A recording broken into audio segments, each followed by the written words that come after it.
Alright, ladies and gentlemen, Fab's in the house. And today I've got the Shirogorov 111 here with me for a review. And we're going to analyze the look, the sound, and the feel of this guy. But first of all, let's just do a quick size comparison. But first of all, let me just say a big thank you, big shout out to my buddy Guillaume to sending me this guy for a review. Thank you, man. You're the best. So yeah, I was saying this is a big boy because, for example, let's compare it up against... something that you might know, you might be familiar with. This is the Spyderco Para 3, and this is the Spyderco Paramilitary 2, which is not a small knife at all, but it's kind of dwarfed by this beast right over here. This is something a little bit smaller. This is 1 millimeter smaller than that, but still, it's a huge knife. As you can see, 110 millimeter blade, 111 millimeter blade right over there. This is the Lee Williams collaboration, by the way, and compared to something more classic, this is the Shirogorov F95 going on right there, and we have it let's say up against the Holt Bladeworks Spectre. So look at this, it's dwarfing all these guys. I don't know, this is a large Sebenza 21 by Chris Reeve Knives, and like even like this is Koenig Knives Arius. This is Generation 4 Sprint Run carbon fiber. It's look at this, I mean, they're pretty nice and pretty smaller compared to this big boy. This is a large Nirvana 3.0, by the way. So yeah, as you can see, it's not a small knife in any ways, but it's a beautiful knife in many ways. It's a liner lock with carbon fiber, very thick scales. It's a beast, guys. This is beautifully done. You have no skeletonization going on for this, for the presentation scale, but you have some going on for the lock side. In fact, you have some milling on the inside. I don't know if you can see it right there, to reduce the weight a little bit. You have nicely chamfering going on all the way around the external side of the scale and on the inside. Right over here. You have no jimping on the blade. You have some jimping going on over here. I still have to understand why there's jimping, maybe just an aesthetic thing. You have, of course, jimping going on for the flipper tab.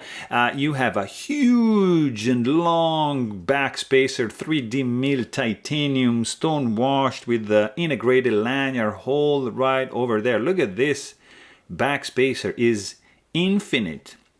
It ends up to here and it tapers down beautifully like that to leave just exposed the heel of the blade, which, by the way, you cannot touch.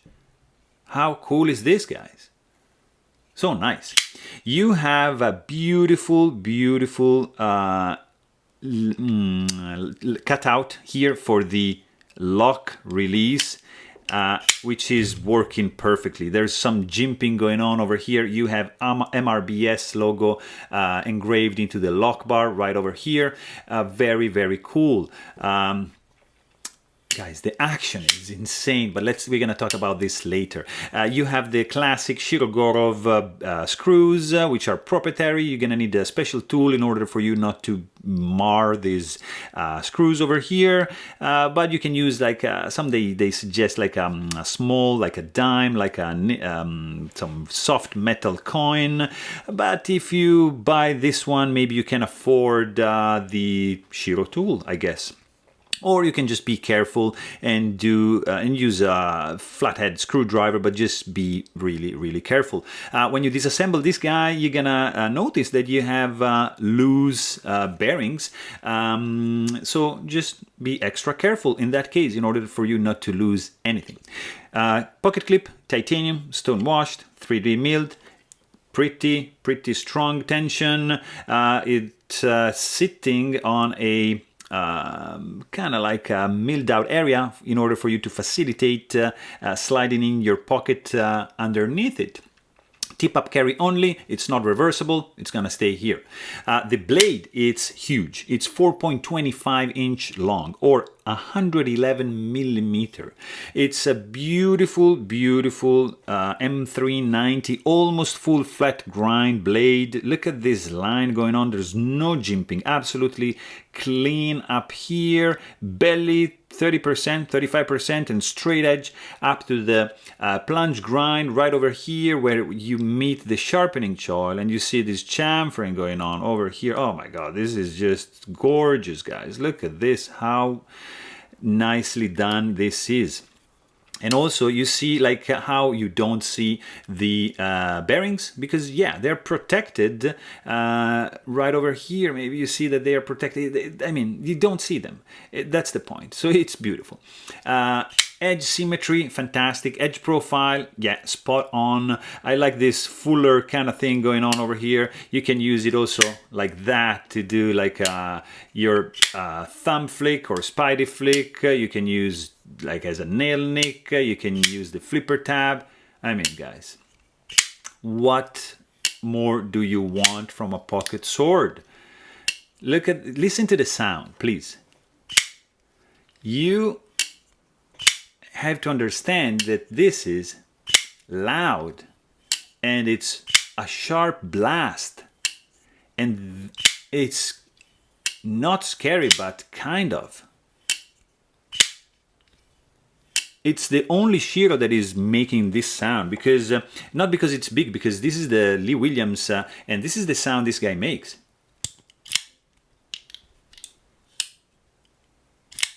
So it's less loud than this one because also of the different mechanism, but this guy,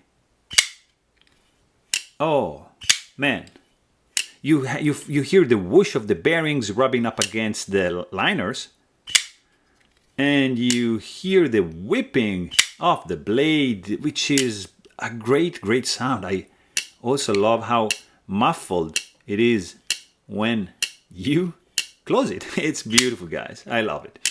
The weight of this guy is going to be 5.2 ounces in the pocket, so it's not too bad for a big boy like this, guys, honestly. The grip ergos are phenomenal. Extremely comfortable in the hand, super nice grip. There's just a lack of jimping over here, but there's some texturing going on in the scales, which are gonna improve your overall grip. You see these grooves, nicely done. You have these lines over here. It's very cool looking and functional. Overall, you have no gap, like zero blade play, of course. It's absolutely perfectly built, super solid. You even have two screws, huge backspacer to confer an added rigidity to the overall structure, which is just fantastic. Right over here. It is a big knife, guys. It's not for everyone, I get it. It's probably tough to justify, like, to carry a pocket sword, but it's so cool. I really like it. It's beautiful.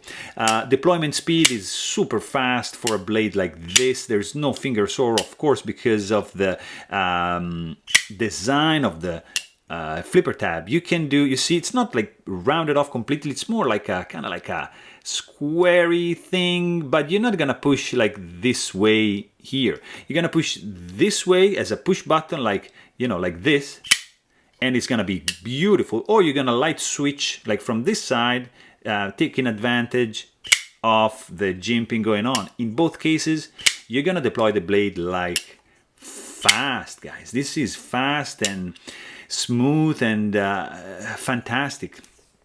Detent strength perfectly dialed in. Kickback of the blade, it wants to drag away the handle, because when you whip this guy open, oh yeah, you're gonna have some inertia pulling your handle this way. Of course, you see you have also like a tip guard right over here integrated in the lanyard slash backspacer over here, so there's no way you can access the tip because it's getting almost right to the end of the scale. So beautiful job.